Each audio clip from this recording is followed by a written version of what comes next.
नमस्कार दोस्तों। Edu achieve classes में आप सभी का स्वागत है। चैनल को सब्सक्राइब, लाइक, शेयर कर देना।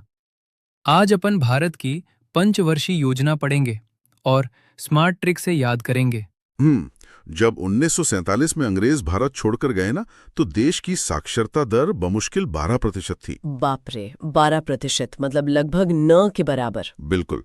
और आधी सदी से हमारी अर्थव्यवस्था लगभग रुकी हुई थी। औसत जीवन प्रत्याशा इतनी कम थी कि आज उसकी कल्पना करना भी सिहरन पैदा करता है ना? और उस समय हालात इतने खराब थे कि पेट भरने के लिए भी पर्याप्त अनाज नहीं था। सही बात है। लेकिन जरा इस ऐतिहासिक विरोधाभास को देखिए। इसके महज 3 साल बाद दिल्ली के कमरे में कुछ नेता और अर्थशास्त्री एक खाली कागज लेके बैठे थे। वे गणितीय रूप से ये तय करने की कोशिश कर रहे थे कि इस बेहद गरीब और नव स्वतंत्र राष्ट्र का एक एक रुपया अगले 5 सालों में कहां और कैसे खर्च होगा। ये वाकई एक अचंभित करने वाली तस्वीर है। मतलब एक तरफ ऐसा देश है जिसके पास अपने लोगों को खिलाने के लिए खाना नहीं है, और दूसरी तरफ वही देश मानव इतिहास के सबसे महत्वाकांक्षी और केंद्रीकृत आर्थिक प्रयोगों में से एक को अंजाम देने जा रहा था। Centralised economic experiments. बिल्कुल। और आज के हमारे इस विस्तृत विश्लेषण का मुख्य विषय यही ब्लूप्रिंट है। एकदम सही। हमारे सामने जो विस्तृत स्रोत सामग्री और नोट्स हैं, वो भारत की पंचवर्षीय योजनाओं के 67 वर्षों के सफर का एक बहुत ही गहन अध्ययन है, जिसने 1951 से लेकर 2017 तक एक नव स्वतंत्र राष्ट्र को आज की आधुनिक अर्थव्यवस्था में तब्दील किया। और हमारा मकसद आज सिर्फ तारीखें या मॉडल्स के नाम रटना नहीं है। बिल्कुल नहीं। हम ये डिकोड करेंगे कि ये फैसले क्यों लिए गए, इन मॉडल्स के पीछे का वास्तविक विज्ञान क्या था। हाँ, और कैसे बंद कमरों में बनी कागजी योजनाएं जब बाहरी दुनिया की कठोर हकीकतों से टकराती हैं तो क्या होता है। तो इस सफर को समझने के लिए हमें आजादी से थोड़ा पीछे जाना होगा। बिल्कुल। क्योंकि केंद्रीकृत नियोजन यानी ये जो सेंट्रलाइज्ड प्लानिंग का विचार था, ये शून्य से पैदा नहीं हुआ था। बिल्कुल नहीं। देखिए, 1929 में पूरी दुनिया ने द ग्रेट डिप्रेशन या कह लें महामंदी का सामना किया था। अमेरिका और यूरोप की पूंजीवादी अर्थव्यवस्थाएं बुरी तरह चरमरा गई थीं। उनके बाजार ध्वस्त हो गए थे। लेकिन उसी दौर में सोवियत संघ अपनी केंद्रीकृत योजना के कारण इस वैश्विक मंदी से बिल्कुल अछूता रहा, और वो बहुत तेजी से औद्योगिक विकास कर रहा था। अच्छा। तो इस घटना ने दुनिया भर के विचारकों के सामने ये साबित कर दिया कि बाजार को पूरी तरह से खुला छोड़ने के बजाय अगर राज्य संसाधनों का नियंत्रण अपने हाथ में ले तो शायद बेहतर परिणाम मिल सकते हैं। और शायद यही वजह है कि आजादी से पहले ही भारत में इस तरह के ब्लूप्रिंट बनने लगे थे। हमारे नोट्स भी यही बताते हैं कि 1934 में एम विश्वेश्वरैया ने अपनी किताब प्लान्ड इकोनॉमी फॉर इंडिया में 10 साल की योजना का एक ढांचा रखा था। हाँ, और फिर 1938 में जवाहरलाल नेहरू की अध्यक्षता में राष्ट्रीय नियोजन समिति बनी। अरे वाह, ये ट्रिक तो बड़ी अच्छी है ना? इसके अलावा 1945 में जन योजना आई। इसको ऐसे याद रख सकते हैं कि 45 की उम्र में जन यानी लोग परिपक्व होते हैं। क्या बात है। और फिर 1950 में सर्वोदय योजना आई। 1950 वही साल है जब हमारा संविधान लागू हुआ, तो उसी साल सबका उदय हुआ। ये ट्रिक्स तो वाकई काम की हैं, लेकिन इसमें एक सोचने वाली बात है। वो क्या? ये जो बॉम्बे प्लान था, ये उद्योगपतियों ने बनाया था। अब उद्योगपति तो मुक्त बाजार यानी फ्री मार्केट चाहते हैं, फिर वे एक नियोजित अर्थव्यवस्था या प्लान्ड इकोनॉमी की वकालत क्यों कर रहे थे? ये एक बहुत अच्छा सवाल है। देखिए, क्योंकि उन उद्योगपतियों को ये अच्छी तरह पता था कि भारत में बुनियादी ढांचे का भारी अभाव है, जैसे सड़कें, बिजली, रेलवे। बिल्कुल। कोई भी निजी कंपनी अपने खर्च पर पूरे देश में रेलवे लाइन या बड़े बांध नहीं बना सकती। उनका तर्क था कि सरकार अपनी ताकत और संसाधनों का उपयोग करके ये भारी बुनियादी ढांचा खड़ा करे। अच्छा, ताकि उस मजबूत नींव पर निजी उद्योग फल फूल सकें। बिल्कुल, ये एक बहुत ही व्यवहारिक दृष्टिकोण था। और इसी लंबी वैचारिक पृष्ठभूमि के बाद आजादी के पश्चात 15 मार्च 1950 को योजना आयोग का गठन हुआ। ये एक गैर सांविधिक निकाय था, जिसके पदेन अध्यक्ष प्रधानमंत्री होते थे। सही कहा। इसका काम था संसाधनों का आकलन करना और 5 साल का रोड मैप तैयार करना। और यहीं से 1951 में पहली पंचवर्षीय योजना की शुरुआत होती है, जो 1956 तक चली। एकदम सही। स्रोत सामग्री में इस योजना के लिए हेरोड डोमर मॉडल का नाम दिया गया है। मुझे इसमें थोड़ा उलझन है। बताइए। ये हेरोड डोमर मॉडल तकनीकी रूप से काम कैसे करता है? क्या ये सिर्फ कृषि पर फोकस करने का ही कोई दूसरा नाम है? नहीं, हेरोड डोमर मॉडल मूल रूप से बचत और निवेश की गणित पर आधारित है, मतलब सेविंग्स और इन्वेस्टमेंट। ओके। ये मॉडल कहता है कि आर्थिक विकास इस बात पर निर्भर करता है कि कोई देश अपनी आय का कितना हिस्सा बचाता है और उस बचत को उत्पादक संपत्तियों में कैसे निवेश करता है। समझ गया। लेकिन 1951 की भारत में समस्या ये थी कि लोग इतने गरीब थे कि बचत का तो सवाल ही नहीं उठता था। सही बात है। आप उस व्यक्ति से पैसे बचाने की उम्मीद कैसे कर सकते हैं जिसके पास शाम के भोजन का इंतजाम ही नहीं है? बिल्कुल। जब तक कृषि अधिशेष यानी एग्रीकल्चरल सरप्लस पैदा नहीं होता, तब तक देश में कोई पूंजी या बचत बनी नहीं सकती। तो इसका मतलब है कि अर्थव्यवस्था के उस पहिए को घुमाने के लिए सबसे पहले लोगों का पेट भरना जरूरी था। हाँ, इसीलिए पहली योजना ने कृषि और सिंचाई को अपनी सर्वोच्च प्राथमिकता बनाया। इसको ना मैं एक एनालॉजी से देखता हूँ। ये एक ऐसे मरीज को इलाज देने जैसा था जो अभी अभी किसी गंभीर बीमारी से उठकर आईसीयू से बाहर आया है। बहुत सटीक एनालॉजी है ना? मतलब आप उसे सीधा भारी वजन उठाने के लिए नहीं कह सकते। पहले उसे ग्लूकोज और पोषण देना होगा ताकि वो खड़ा हो सके, और नव स्वतंत्र भारत के लिए वो पोषण अनाज था। एकदम सही कहा। और इसी जरूरत को पूरा करने के लिए उस समय भाखड़ा, नांगल, व्यास और दामोदर घाटी जैसे विशाल बांध बनाए गए। मैंने याद रखने के लिए सोचा है कि अर्थव्यवस्था का प्राथमिक क्षेत्र कृषि है। खेती के लिए पानी चाहिए, इसलिए बड़े बांध पहली योजना में बने। बहुत बढ़िया। और इसके साथ ही 1952 में सामुदायिक विकास कार्यक्रम भी शुरू किया गया। और इसके परिणाम भी चौंकाने वाले थे ना। स्रोत बताते हैं कि लक्ष्य 2.1% का था, लेकिन अर्थव्यवस्था 3.6% की दर से बढ़ी। बिल्कुल, ये सफलता बहुत महत्वपूर्ण थी। इसने एक नव स्वतंत्र राष्ट्र में ये आत्मविश्वास भर दिया कि वो अपने दम पर योजनाएं बना सकता है और उन्हें लागू कर सकता है। लेकिन जानते हैं, इस शुरुआती सफलता ने एक अति महत्वाकांक्षा को भी जन्म दे दिया। वो कैसे? नेताओं को लगा कि कृषि की समस्या हल हो गई है, अब हमें दुनिया के विकसित देशों की बराबरी करने के लिए सीधे भारी औद्योगिकीकरण की ओर छलांग लगानी चाहिए। ओहो। और यहीं से दूसरी पंचवर्षीय योजना का उदय होता है, जो 1956 से 1961 तक चली। अच्छा, यहीं पर स्रोत सामग्री में पीसी महालानोबिस मॉडल का जिक्र आता है। हाँ। इसकी भी मैंने एक ट्रिक बनाई है। महालानोबिस के एम से मशीनरी और एम से मैन्युफैक्चरिंग, यानी भारी उद्योग। अरे वाह, ये तो बहुत आसान हो गया याद रखना। हाँ, तो इस दूसरी योजना में पूरा फोकस उपभोक्ता वस्तुओं या कृषि से हटाकर भारी उद्योगों जैसे स्टील प्लांट और मशीनरी पर डाल दिया गया। बिल्कुल। दुर्गापुर, भिलाई और राउरकेला में बड़े बड़े कारखाने लगाए गए। लेकिन मैं यहाँ इस बात पर सवाल उठाना चाहता हूँ। बताइए। देखिए, भारत अभी भी एक बेहद गरीब देश था। लोगों को कपड़े, जूते और अनाज की सख्त जरूरत थी। ऐसे में उस सीमित पूंजी को विशालकाय स्टील कारखाने लगाने में झोंक देना क्या एक बहुत बड़ा जोखिम नहीं था? मतलब ये तो भविष्य के निर्माण के लिए वर्तमान को भूखा मारने जैसा लगता है। ये एक बहुत ही जायज सवाल है, और आपको बता दूं कि अर्थशास्त्रियों के बीच आज भी इस पर बहस होती है। अच्छा। हाँ, दरअसल महालनोबिस मॉडल का तर्क एक क्लोज्ड इकोनॉमी या बंद अर्थव्यवस्था की सोच पर आधारित था। उनका तर्क था कि अगर हम सिर्फ उपभोक्ता वस्तुएं बनाएंगे, जैसे कपड़े या साबुन, तो उन्हें बनाने वाली मशीनें हमें हमेशा पश्चिमी देशों से आयात करनी पड़ेंगी। सही बात है। और इससे देश की मूल्यवान विदेशी मुद्रा खत्म हो जाएगी। तो उनका विजन था कि हमें मशीनें बनाने वाली मशीनें खुद बनानी चाहिए। मतलब आयात पर निर्भरता खत्म करनी थी। बिल्कुल। एक बार जब हम अपना स्टील और अपनी मशीनें बनाने लगेंगे, तो एक मल्टीप्लायर इफेक्ट पैदा होगा जो अंततः अर्थव्यवस्था के हर हिस्से को लाभ पहुंचाएगा। देखिए, ये सिद्धांत कागज पर तो बहुत शानदार और तार्किक लगता है। लेकिन मुझे लगता है महालनोबिस मॉडल ने एक बहुत बड़ी चीज को नजरअंदाज कर दिया, और वो था समय। एकदम सही पकड़ा आपने। भारी उद्योगों को मुनाफा देने में दशकों लग जाते हैं, और एक आम नागरिक 10 या 15 साल तक भूखे पेट इंतजार तो नहीं कर सकता ना। बिल्कुल नहीं। और यही इस मॉडल की सबसे बड़ी कमजोरी साबित हुई।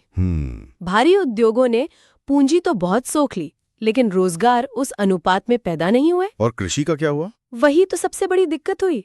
कृषि की तरफ ध्यान कम हो जाने के कारण जल्द ही देश में खाद्यान्न का संकट गहराने लगा। और फिर ये संकट तीसरी पंचवर्षीय योजना यानी 1961 से 1966 के दौर में एक भयानक रूप ले लेता है। बिल्कुल ले लेता है। इस योजना को जॉन सैंडी और सुखमय चक्रवर्ती का मॉडल या गार्डगिल योजना कहा गया।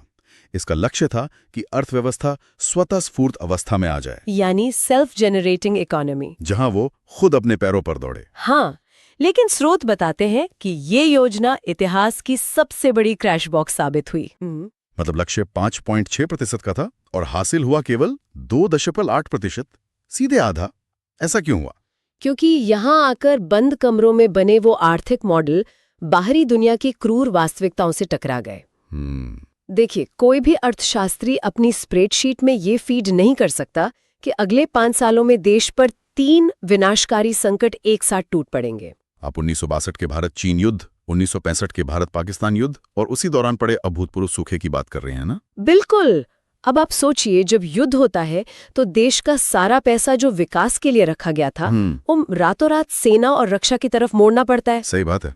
कारखानों में उत्पादन रुक जाता है और रही सही कसर प्रकृति ने पूरी कर दी। सूखे के कारण फसलें तबाह हो गईं।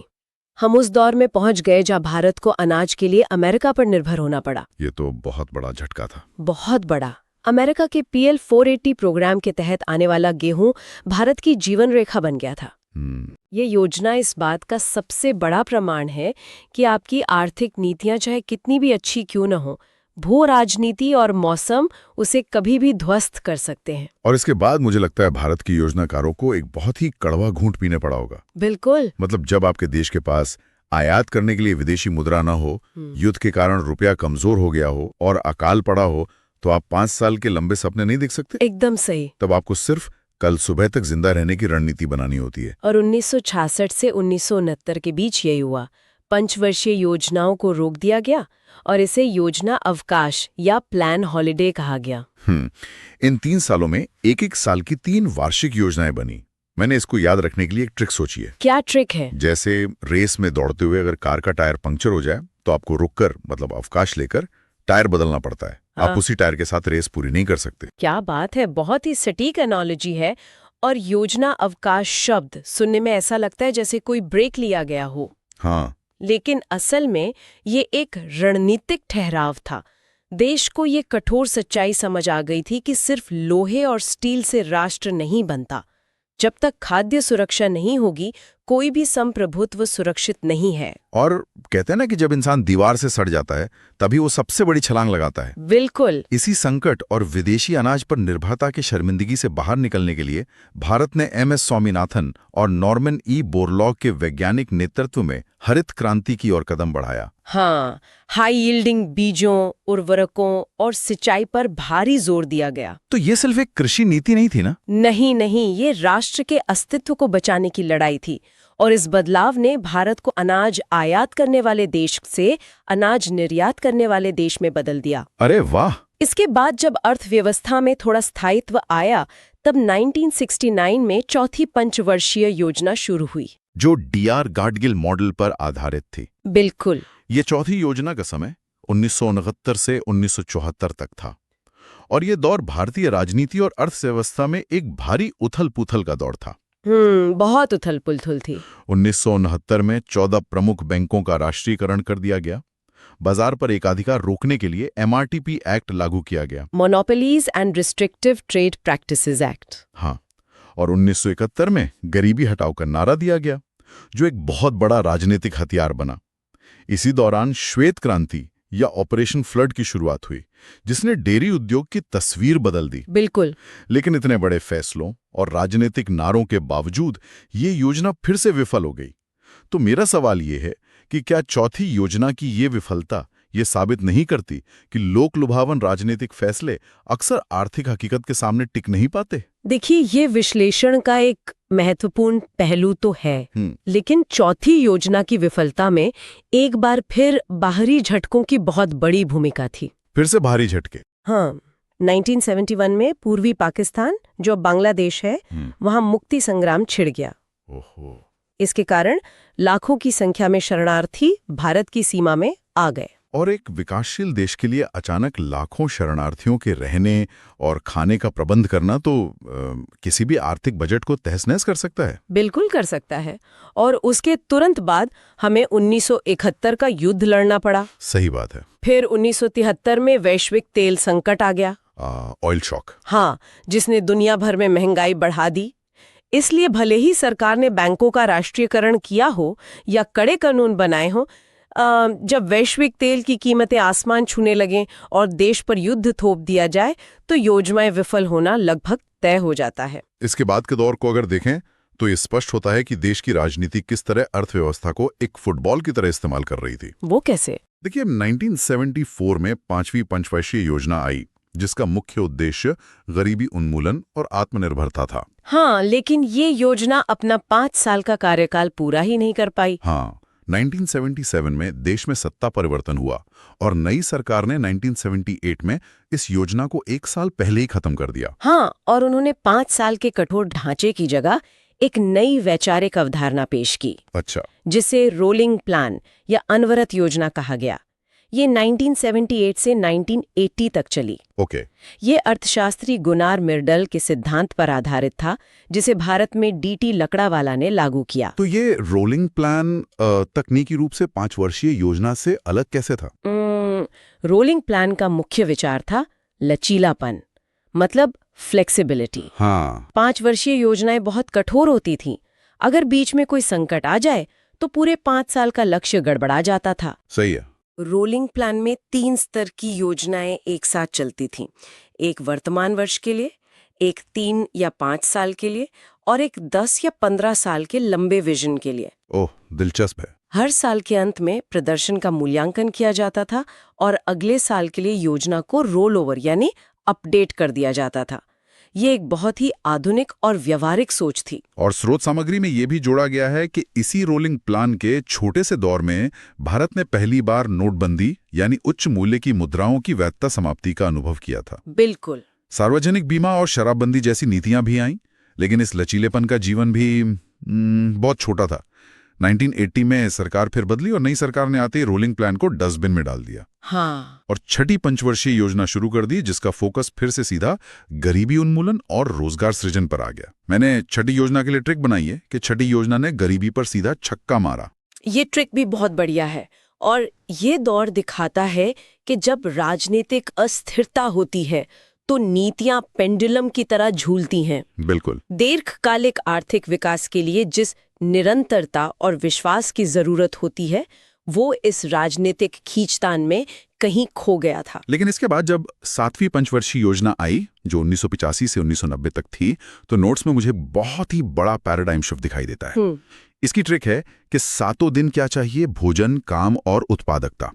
और यही इसका लक्ष्य था। सही है। लेकिन जो चीज सबसे ज्यादा ध्यान खींचती है वो ये है कि इतिहास में पहली बार सार्वजनिक क्षेत्र की तुलना में निजी क्षेत्र को ज्यादा वरीयता दी गई। बिल्कुल। तो क्या सरकार हार मान रही थी या उन्हें समझ आ गया था कि सरकारी तंत्र लाल फीताशाही यानी रेड टेप का शिकार हो चुका है? देखिए, इसे हार मानना नहीं बल्कि वास्तविकता का सामना करना ज्यादा सही होगा। अच्छा। दशकों तक अर्थव्यवस्था पर कड़ा नियंत्रण रखने के बाद सरकार को ये एहसास हो गया था कि वो अकेले हर सुई से लेकर हवाई जहाज तक का उत्पादन और नियंत्रण नहीं कर सकती।